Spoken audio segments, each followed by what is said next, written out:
ബഹുമാനപ്പെട്ട സഹോദരീ സഹോദരന്മാരെ, കുഞ്ഞുകുട്ടികളെ, ലഹരി വസ്തുക്കളുടെ അമിതമായ ഉപയോഗം കൊണ്ട് യുവതലമുറകൾ നശിച്ചുകൊണ്ടിരിക്കുകയാണ്. അതിനെക്കുറിച്ച് രണ്ട് വാക്ക് സംസാരിക്കാൻ വേണ്ടിയാണ് നിങ്ങളെ എല്ലാവരെയും ക്ഷണിച്ചിരിക്കുന്നത്. നമ്മുടെ രാജ്യത്തിൻ്റെയും ഓരോ കുടുംബത്തിൻ്റെയും ഭാവിയാണ് നമ്മുടെ ഓരോ കുഞ്ഞുങ്ങളും. എന്നാൽ ഇന്ന് ലഹരി വസ്തുക്കളുടെ ഉപയോഗം കുട്ടികളുടെ ഭാവിയെ നശിപ്പിച്ച് അവരുടെ ജീവനെ തന്നെയും അപകടത്തിലാക്കിക്കൊണ്ടിരിക്കുകയാണ്. അത് ലഹരി ഉപയോഗിക്കുന്ന ആരും അറിയുന്നില്ല.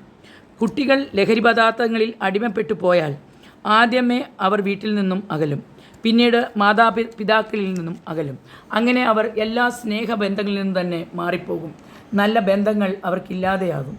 പഠനം നിർത്തും, സ്കൂളിൽ പോകാതെയാകും, പഠിക്കാൻ മടിയാകും, പറഞ്ഞാൽ അനുസരിക്കാതെയാകും. ഇങ്ങനെ അവരിൽ പല ദുഷ്സ്വഭാവങ്ങളും പ്രകടമാകും.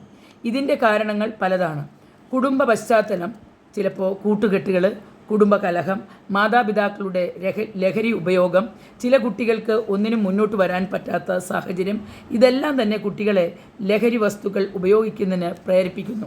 ഇതിന് നമ്മൾ, അതായത് മാതാപിതാക്കൾ എന്ത് ചെയ്യണം എന്നുള്ളതാണ് പ്രധാനം. ഒന്നാമത്, കുട്ടികളെ സ്നേഹിക്കുക. അവർ പറയുന്നത് ശ്രദ്ധിച്ച് കേൾക്കുക. അവർക്ക് വേണ്ട കാര്യങ്ങൾ ചെയ്തു കൊടുക്കുക. അവരെ ഉപദ്രവിക്കാതിരിക്കുക. അവരുടെ മുമ്പിൽ തെറ്റുകൾ ചെയ്യാതിരിക്കുക. കലഹിക്കാതിരിക്കുക.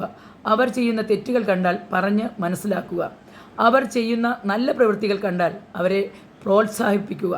അവരുടെ ഇഷ്ടങ്ങളും അനിഷ്ടങ്ങളും മനസ്സിലാക്കുക. സ്നേഹത്തിലുള്ള പരിചരണം ഒരു പരിധിവരെ അവരുടെ ജീവനെ തന്നെയും രക്ഷിക്കുവാൻ കഴിയും. അതിനുവേണ്ടി നമുക്ക് ഒന്നിച്ച് പൊരുതാം, കൈകോർക്കാം, പ്രാർത്ഥിക്കാം.